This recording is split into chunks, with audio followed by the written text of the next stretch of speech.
Wow, a person self-immolated themselves outside of the Israeli consulate in Atlanta. This person must feel really extreme on their feelings to do something like this. It's been a long time since there's been any cases of people setting themselves on fire in a form of protest. Some bizarre reports coming out of Atlanta where two people were injured in an incident at 1100 Spring Street Northwest in Midtown Atlanta earlier this afternoon. That's according to the APD. Several businesses and the Israeli consulate are located in the building. We're still working to assess exactly what's going on in the situation. But joining us now is Angelique Proctor with Fox 5 Atlanta. Angelique, what do you know so far out there? Well, good evening to you from Atlanta. This was a very extreme injury. We do know that that female protester is in critical condition right now, being treated at Grady Memorial Hospital inside the burn unit. And if you know anything about Grady, it is one of the best in the Southeast. But according to the fire chief, she received burns over 100% of her body. So this is a very serious situation. It happened. Well, you would think if somebody did set themselves on fire, it would be pretty much like 80 to 100% like burn coverage. This is though. Just behind me here at this building, this is 1100 Spring Street. This is where the Israeli consulate is located, among other offices. Now, the police chief called this an extreme protest.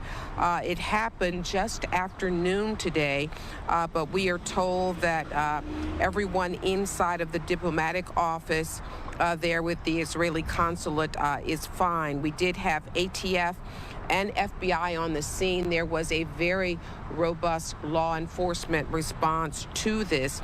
There was a security guard who noticed this woman outside of the doors here at 12:17 this afternoon. He saw her drape herself in a Palestinian flag and begin to pour gasoline on herself. That's when he jumped in and attempted to save her life, but was burned as well. Let's hear now more from the fire chief on the very latest. The guard was burned on his wrist as well as his leg.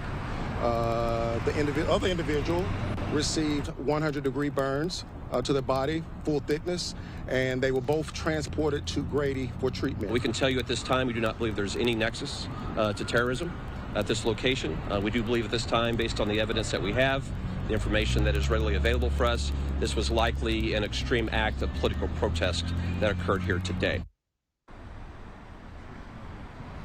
And I am told that protesters often gather here and protest, usually during the noon hour. So this was something that happens quite often, but certainly nothing to this extreme. Now, the police chief says he has met with everyone inside. He considers that there is no danger here and that this building is, in fact, safe. Atlanta police have been cleaning up the area where the burned items were. We also saw a backpack that was on a bench there that the woman was presumably carrying. But tonight, again, she is in critical condition. We did not get a condition on the security guard, but certainly his injuries aren't as severe.